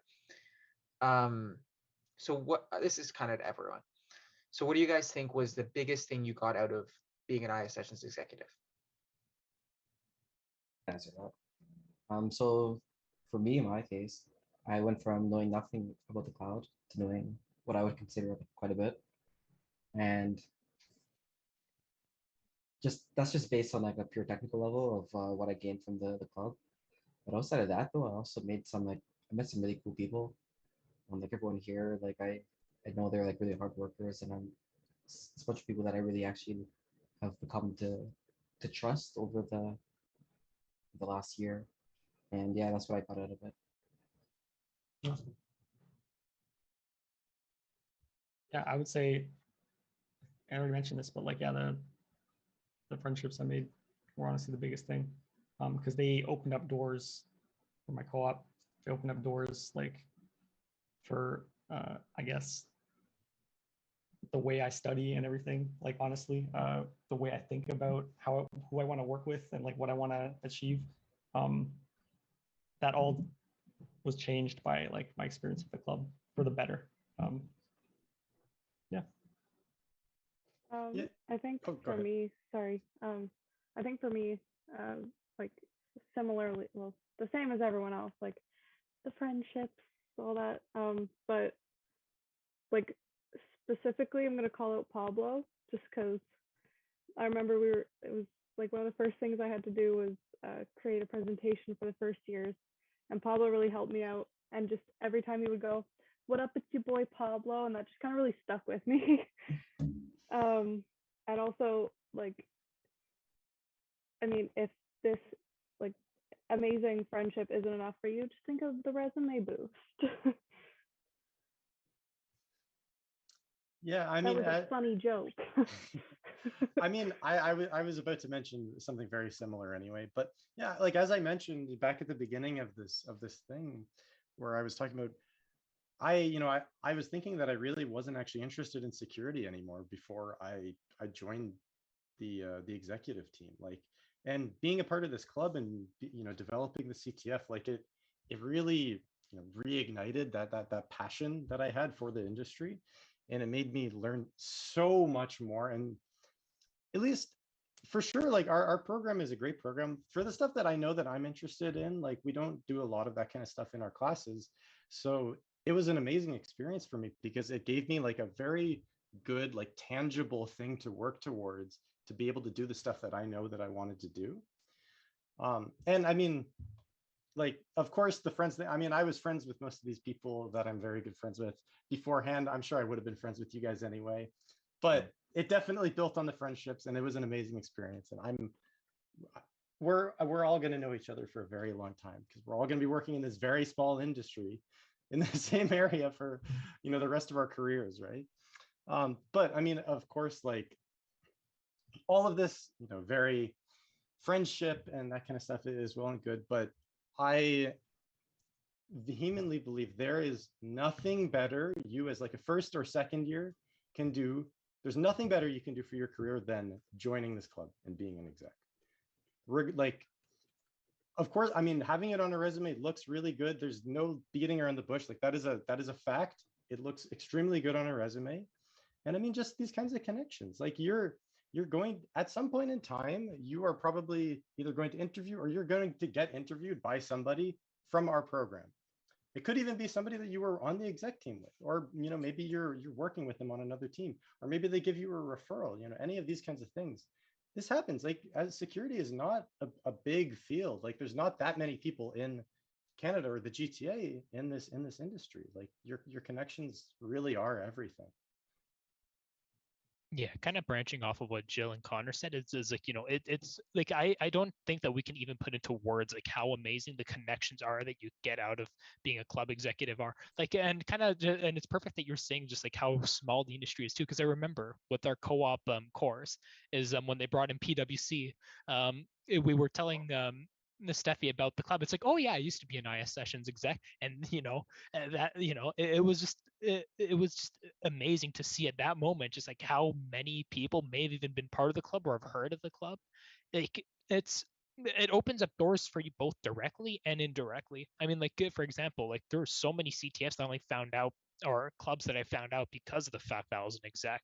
So for example, like I got into cyber probably only because I was an exec, and then that led to me meeting the Alberta team, which led into me, doing what was it, Calgary CTF, which I was able Magpie. to, yeah, Magpie, and because from there I was able to win one of the talks with their sponsors tech, for example, because of the what do you call it, the write up contest that they had.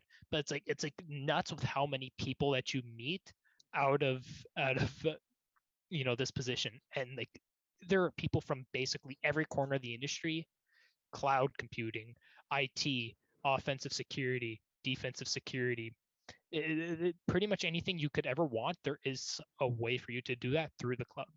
But of course, like it's not just the materialistic part of it. It's like I think that when you go back and you look at how you spent your school, I think that especially in our case, since it was remote, we were kind of isolated from each other. Being able to be having, working with a group of people like like the ISSessions team, people who were happy to be where they are, people who wanted to be in cybersecurity, it kept my motivation up for cybersecurity. And I don't know how it is for the rest of you guys, but at least for me personally, I find it really hard to keep that motivation. You're just staring in front of a screen all day, hearing your professors, and you don't have that in-person element. It just, meeting these amazing people has just kept me kind of sane throughout all the schoolwork. So it's I mean, like, kind of like what I said earlier is like, when I was a Fleming student, I saw how great the club was here. It made the decision between not me going from Ontario Tech to Sheridan just because of how great the community was. And there is zero regret in my mind. I am so happy I made this decision. And I could tell you, out of the two years that I've been, or at least the two different schools I've been in post secondary, joining a club has always by far been the best thing I've ever done. That's where I learned to be as technical as I am. That's where I learned even some theory. It's insane how far these clubs actually go for you. And there's nothing more I can recommend that you spend your school time doing. Yeah. Thanks for answering. I just had one thing I wanted to add to that. Of course, the relationships were amazing. Getting to work in a team was amazing. But what kind of realized, like, there was kind of a moment where I was kind of like, aha, like I kind of realized how much I actually got out of it, like kind of soft skills and experience wise. So I was in an interview for my co-op, and I'm sure a lot of people had similar things to this. And a lot of the questions I just answered with ISS. Like they asked, do you have experience working in a team? ISS. They even asked me, do you keep up with cybersecurity news? And I was like, do I? Like every other week I go in front of like 30, 40 people and I present news stories and I research for those news stories. And I am a news reporter. We just said in the chat. Like, and they were like, wow, like this guy doesn't just follow it. He like teaches it, he presents it. Like it's something like you don't necessarily realize as you're doing it. Like it's not necessarily like a hard skill kind of thing. Like it's not like, oh, I'm getting better with my Java or with my whatever. But like later down the road, you're kind of like, I've gained like valuable team skills, cooperation, problem solving, organization, all those kind of like soft skills that are like super valuable for learning and especially for co-op. And for co-op, it's a way to like put yourself apart from the rest. Because if everyone's in the same classes, and like let's say everyone's got it around the same marks, then this is something to make it you seem cool. Mhm. Something I actually want to add on to that last bit is that I don't actually have a like a particularly good GPA, and I mean all of my friends on this team know how I am as a student, with our classes. I I put a lot of work into the stuff that I really want to. And at the end of the day, like it's okay if your grades aren't amazing. Like that's totally fine. Like you shouldn't beat yourself up if you don't have good grades, like, and please don't let that like be a reason that you would think that you're not qualified to like join the exec team or anything like that. You know, if you're not doing amazing in your classes or you're not doing as well as you hope, like that, it's not nearly as big a deal as you think. You know, this kind of stuff is so much more important.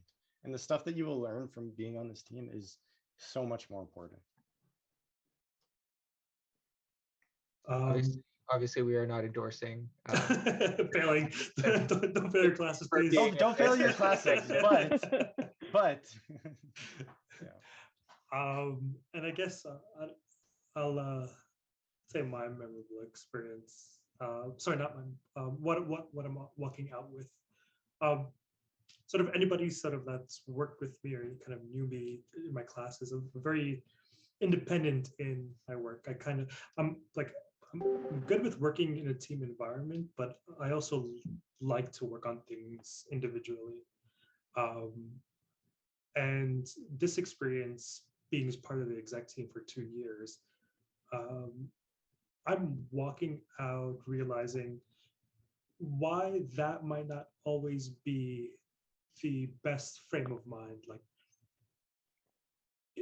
I was the type of person that if I could do it on my own, I would do it. Like, if I thought I was capable. But to see like the talents from everybody that was involved in the exec, and kind of, even though I could have done it, I wouldn't even have had the time to do everything that we were able to accomplish. So there's like a huge amount of value in the team environment. And I'm walking out with a more grounded understanding of what it actually means to work in a team. Pulling on people's strengths, improving their weaknesses, and just walking out together being better than we were when we walked in. So yeah, that's my bit. Well, yes. So, unless anyone else had anything else. Oh, sorry.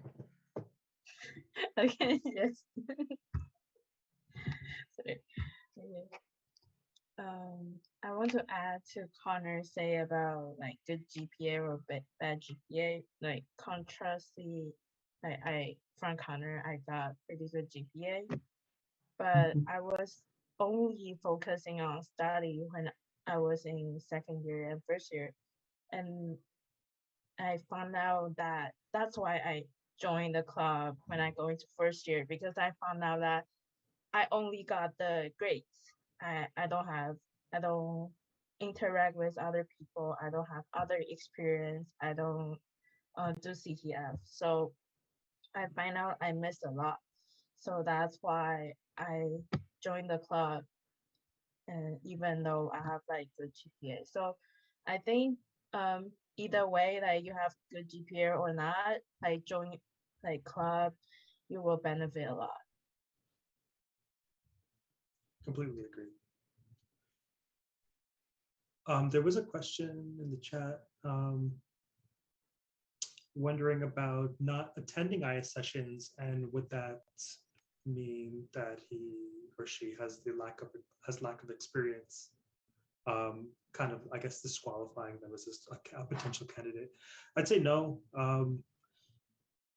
Just to give you a sense, I don't. Kurt was president. I don't think he used to come to ISSessions before he was president.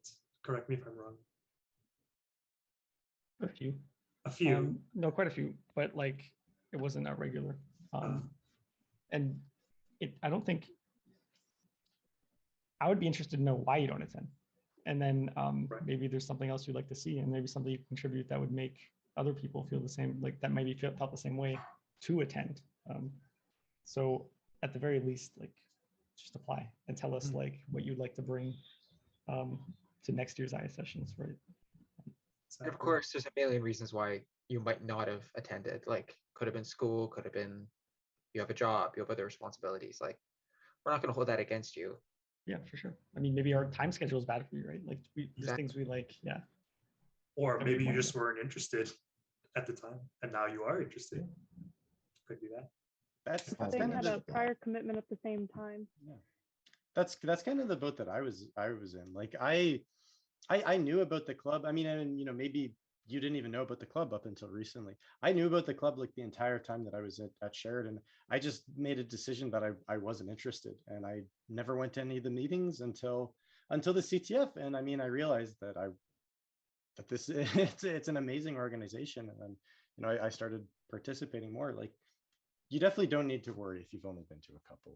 Like, don't like count yourself out just because of that. That's fine. What we would like to see, if that's the case, and even if it isn't the case, it's more so like, what do you have to bring? What have you sort of been doing? What are your skills? What are your interests? What are you good at? And how do you Ice think cream. that's? Sorry. What flavor of ice Yeah, cream? what flavor of ice cream are you? What animal would you like to be? And why? And why? I think the So most thought went into the ice cream question. you've got some I pretty wrote like a creative paragraph answers. for that. But yeah. We did have one other question asking if anyone knows about uni or college hosted CTFs coming up. I don't know if anybody knows. Not that I know of. I know UTM did a CTF around this time last year, or maybe April-ish. I don't know about other colleges. I don't think there's any other colleges, to my knowledge, that host a CTF. I know Seneca doesn't. They're interested in doing it.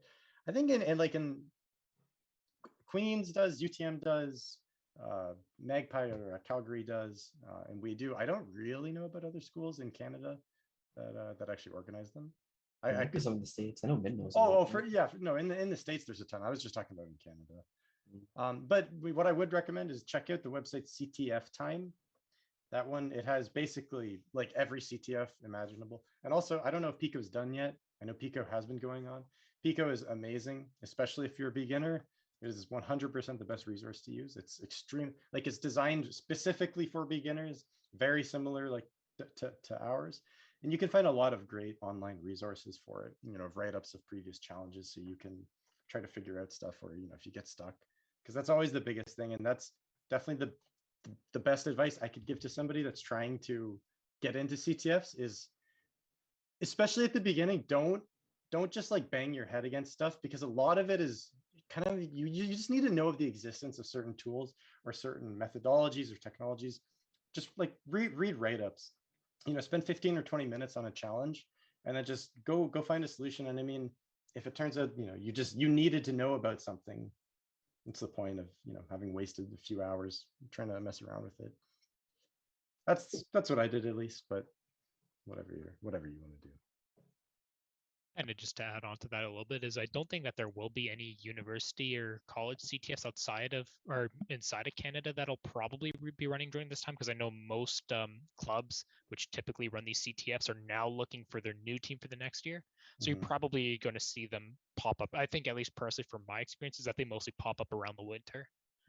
UTM was the only, like, it was sometime around now. It was also a lot smaller scale than the other ones that I participated in. It was 10 or 15 questions.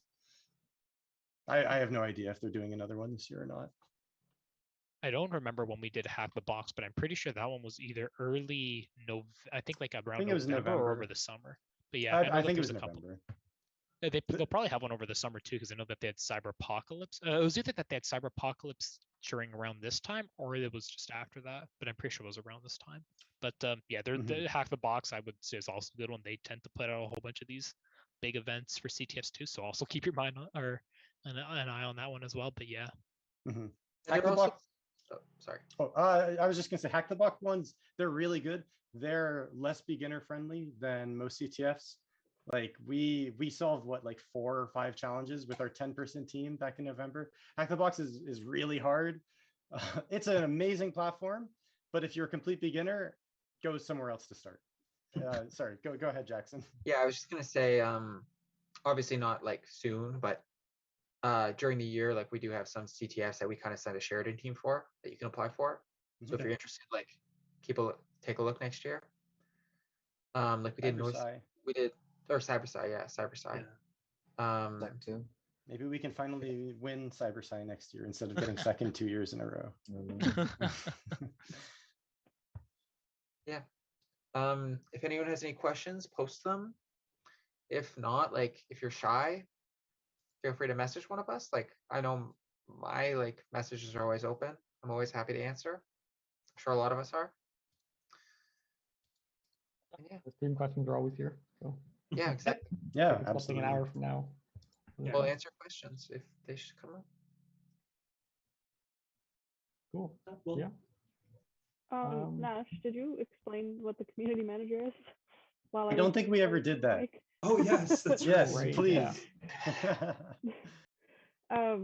It's I did mention a few things that it entails during the question period, but it's mainly just posting announcements on their social media, so Instagram, Twitter, LinkedIn. We use Mailchimp, and we send out email reminders.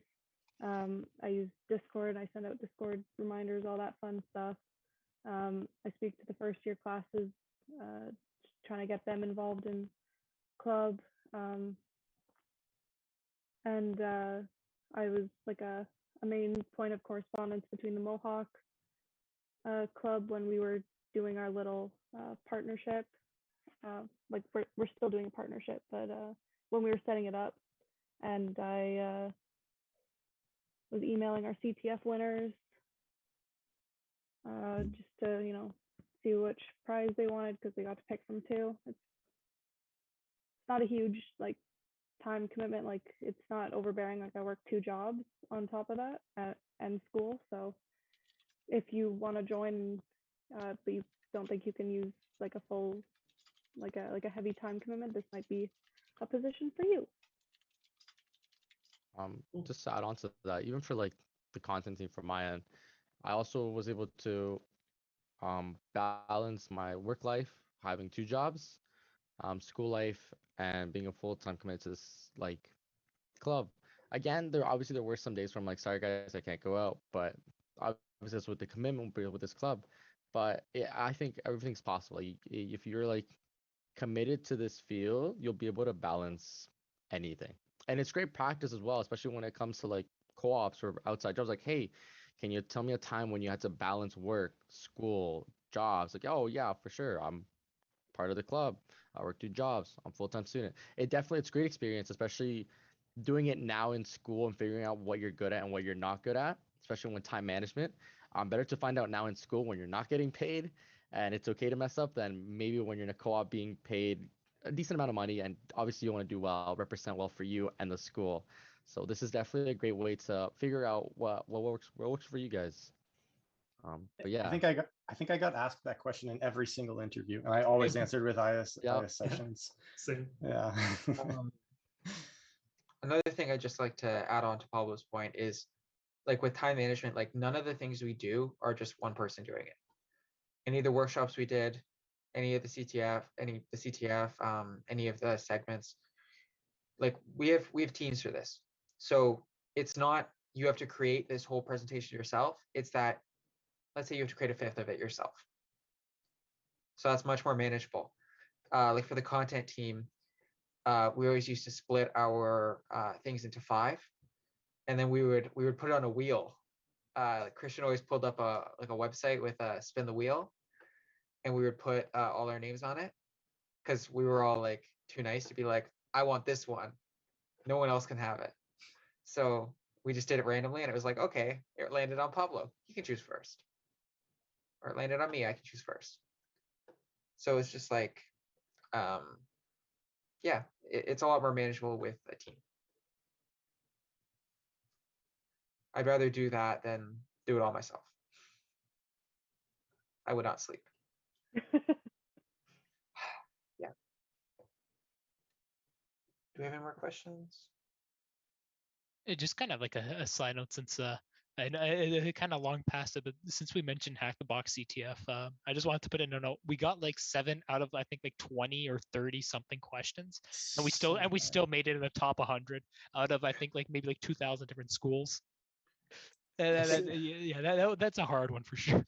It was so fucking hard. Like the one challenge that I solved was some like buffer overflow one that I spent like 3 hours looking at the binary in Ghidra, and I understood what it was trying to do, but I didn't actually understand anything about it.